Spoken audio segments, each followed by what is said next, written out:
Eric and I have been working together since 2008. We're both engineers. My background's computer science and electrical. He's a roboticist. And, you know, in 2008, we were pretty frustrated with the fact that everybody was on their phones and not, you know, social media and all that. We just wanted people back together live in public again. So we started collaborating, making a bunch of different stuff. And it was early time for sort of really cool, cheap new sensors, computer vision, Arduinos. So we made rooms of laser beams and walls of buttons and stuff that sort of got people back together again in public playing live. And then, you know, started taking that stuff to parties. People liked it, so we started making more and more stuff. Brands started calling. All of a sudden, we were doing attractions for Intel and Warner Brothers. We made a cloud that rains tequila. We even did you know, we helped Samsung launch Gear VR at the Olympics and the Super Bowl. Lots of stuff like that. One of the things that was a frustration was, you know, you spend 6 months building a thing to install at Comic-Con, and then all of a sudden, Comic-Con is over. And on average, that stuff goes in the trash. And so we were like, oh, there's got to be a new place for it. So we opened the concept of a micro-amusement park. And the idea is small compared to Disneyland, but still huge for an entertainment complex, 50,000 square feet, like an amusement park broken up into lots of different zones. So we have a variety of attractions. Let's walk over to our Carnival Midway. Eric and I are both trained clowns. We mounted these circus balls, which is the clown walks on in the circus. And this is a 4-player game where we're all sitting here trying to keep our characters in line. Come over here.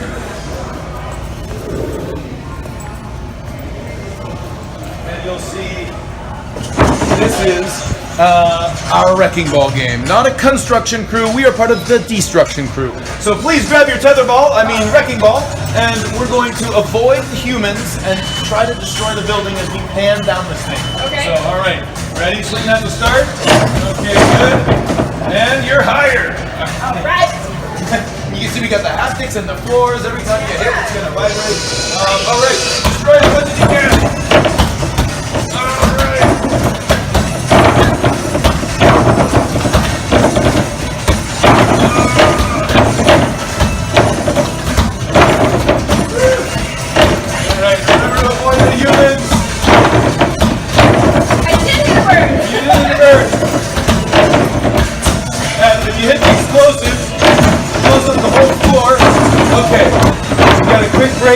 But we're going to speed back up and you're going to get a lot more access to explosives. Alright. Oh, I hit a person! Oh, I killed the person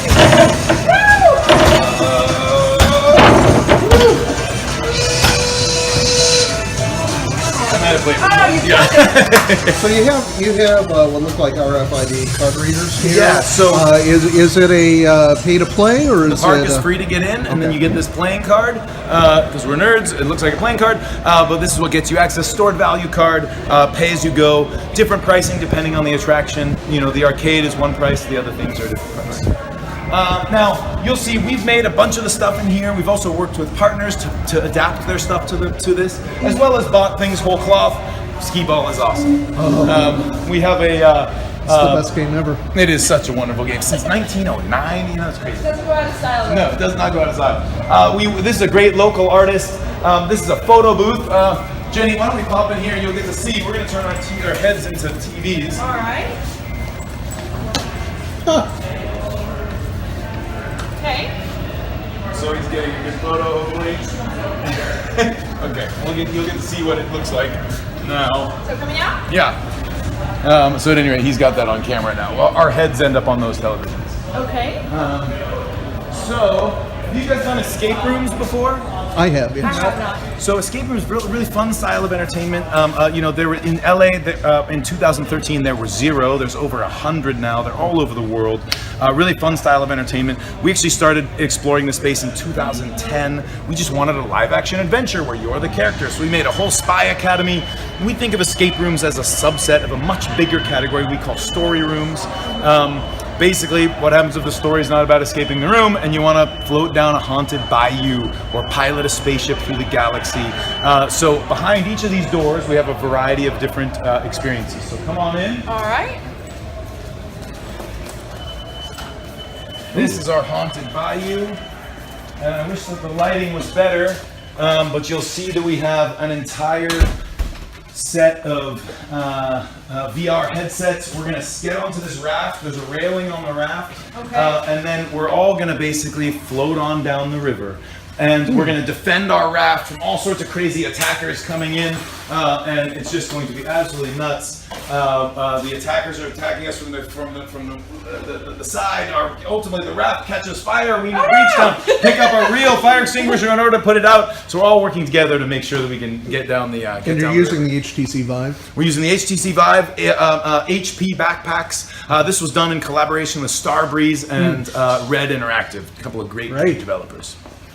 Okay, come over this way.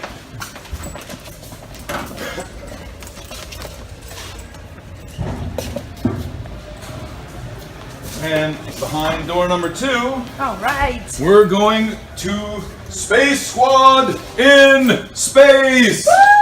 This is our spaceship. Welcome to Starship Infallible. And on this, you are all going to collaborate. The captain, the pilot, the gunner, the ship's officer, and we are all going to pilot through the galaxy. Now, this is a multiplayer, multi-role, episodic adventure. As we are all playing, right, we're all having to work together. First, we just have to figure out how to turn on the ship. Once we've turned on the ship, we're going to pilot through the galaxy. We're going to navigate through an asteroid belt, and we all work together, make sure that we stay alive. I've tried to play this with 3 people. You die every time. You need at least 4 or 5 in order to pull this off. Typically in a multiplayer simulation like this, you have an individual at a particular station. In this one, do they move around? You can. It's up to you and your team, how well you communicate and how you operate. You know, there's definitely more stations than there are people. So oftentimes you're having to run 2 stations at least. It can get pretty frenetic. And how many people go through these escape rooms and simulations in a So this is 4 to 6, I think is the right number. Now, I don't know if you remember when Los Angeles was a mining town.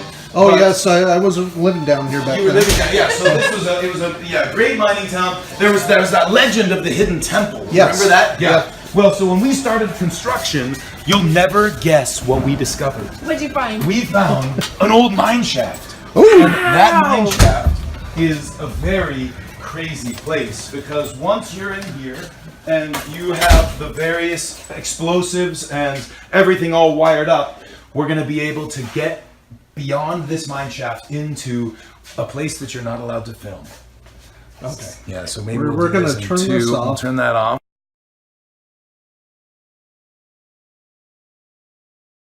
There we go.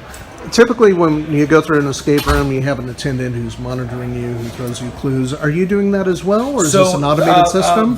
These are automated. This one will be monitored through a monitoring kiosk in here. Okay. Yeah. Hi guys. Thanks. As we come around over here, we have another partner attraction.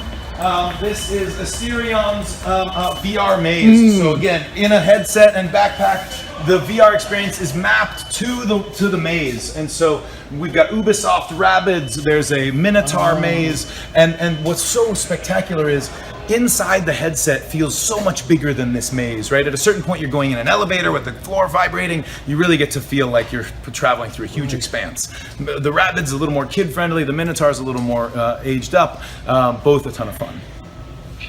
Okay, as we come around here, we have embedded a lot of secret stuff inside this place. There are secret closets, secret rooms, all sorts of little Easter eggs. And part of the design, there is a phone booth next to the bathroom. You pick up that phone, you get a dial tone, but somehow you can't seem to dial out anywhere. But in both the bathrooms, it says, "For a good time, call JoJo." And when you enter in that phone number, you're going to get sent on a little puzzle hunt, and discover all sorts of neat stuff around the park. Or my phone will start ringing. And I'll be, what's going We on? really want to encourage, people to be curious. And so another way to get access to that stuff, you see we've got short adventures and long adventures. Nice. You can self-select and be on your way. So I see what you're doing is you're combining the traditional arcade, some theme park tech, Yep. and maker culture. Yep. There's a lot of maker culture. And in I'm fact, noticing. some of the maker culture shows up. We have a secret inventor lab.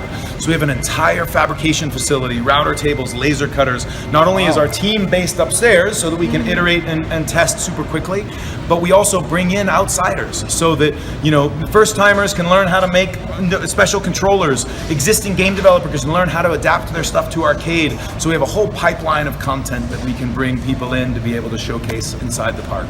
It's almost a tech version of the Exploratorium that you would have for kids. It's a tech version of the Exploratorium. It's a movie theater for interactive. This is a rotating showcase. It's amazing. So as we come around over here, you'll see our robot bartender. This is a collaborative show between the human bartender and the robot. They work together to make the drink. The robot has its own personality. That eyeball blinks and wakes up and works with together with the bartender in order to make the cocktail. The Ferris wheel of booze, the big robot arm, the mixers, the shaker, and then finally the strainer. I have to ask, the first wheel of booze, is it random or is it picked by the... Oh no, you pick your drink and it'll make it. So if I want to drink Valvoline, I'm drinking Valvoline. You can drink Valvoline. Yeah, it goes down real smooth. Yeah, we have the Valvoline there in case some robots get confused. They hear there's a robot bar, they come, they want a robot drink for them. Yeah, we're an equal opportunity bar here. It's really good for thermal breakdown. So. Great guys, okay, come on over here.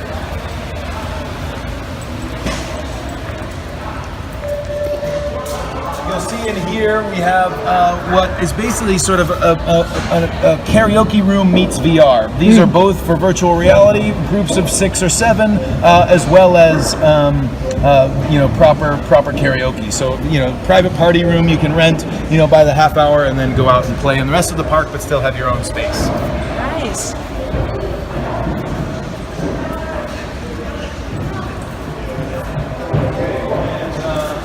Over here, I'm going to pass you off to our Chief Content Officer, Nancy.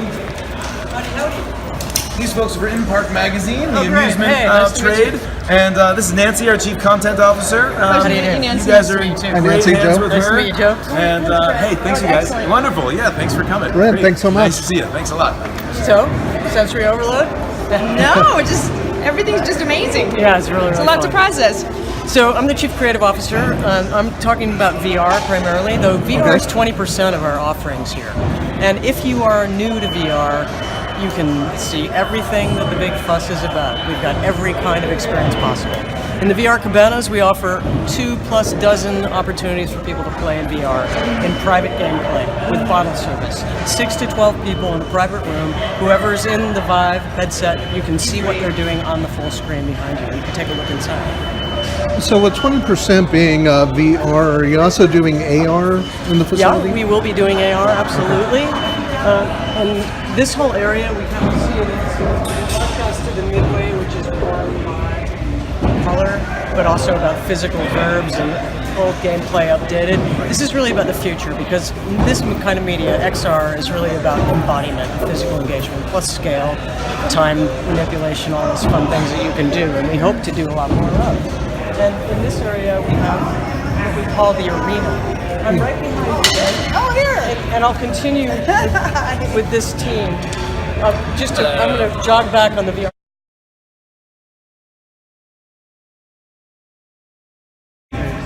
Goodness. And over here, Holligate, 4-person interactive play. This is not something you can just do at home. No, this is even not. if you have 4 headsets, you can't do it. Exactly right. Okay. And there are several games on this platform. What they're playing right now is a snowball fight, so it's really friendly for kids, as you see.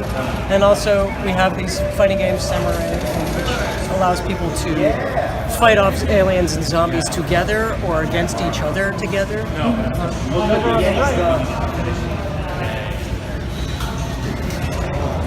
these are our modified D-Box chairs.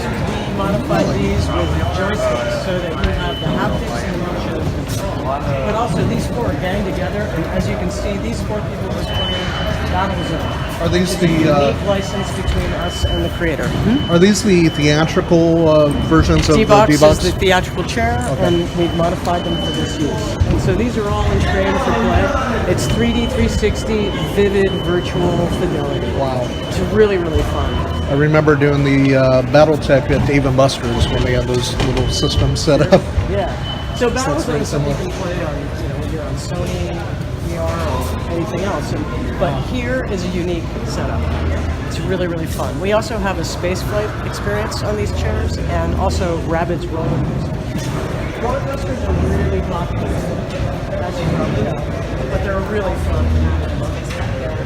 We also have, and they're priced the original Battle Zone. Go back in time and play what that gameplay was like as opposed to now, which is really cool. And over in these side vestibules are individual play. These are tetherless and tethered room scale experiences. We've got 5 pros in these. You'll be able to do Beat Saber, which is a new game which is hot as can be. 3 guys made it in their garage. There's also, raw data, Google Earth. You can fly over your Los Angeles home and see if you're photographing your driveway with your car. All that kind of fun stuff. So that's essentially what we're all about over here. One of the things that I really like to do as the Chief Creative Officer is bring immersive projection mapped theater into the space. Coming from the ceiling, a couple different spaces, clear out and have actors interacting with tracked and touched and triggered goodness. So it should be really fun. Lots of good things to do. Any questions I can answer? So these experiences here is single person, but also triple software is in the Yes. group rooms. Yes. Here are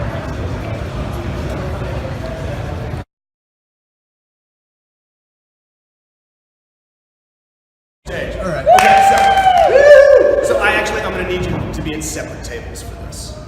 Because I'm going to need you to compete. That's just the way it's going to have to be. So look, you asked me why this looks like a game show room. And the answer is because we designed it as an interactive game show theater. I learned something about game shows, and that is that people fly from all over the country to visit darkened sound stages in Hollywood and not play the games. That is so sad. This is a room designed for 100 people to play together. All right, so check it out. Have you ever done bar trivia before? Yes. All right, we're gonna do bar trivia, Club 01 style. I have a trivia question that I think only a zookeeper would know the answer to. Malfeasance. Malfeasance.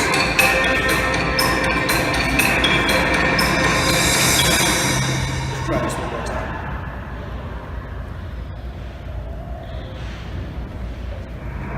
The aardvark is native to which continent? Is it A, South America, B, Asia, C, Africa, or D, Europe? Get your answer into the touchscreen before the time runs out. So one thing we can do here that you cannot do in any normal bar trivia situation is you can live score it. And if your light is red, it means you got it wrong. And for the record, I was a bird keeper. Got it. I heard zookeeper. So no aardvarks in your collection? Are they birds? I don't know. But we can see the live distribution of how people in the room answered the question, which is super cool. You can't do that anywhere else. All right, but check this out. I want this room to get people playing together. So I'm going to put everybody into teams. Look around the room. Red team, yellow team, blue team, turquoise team, and purple team.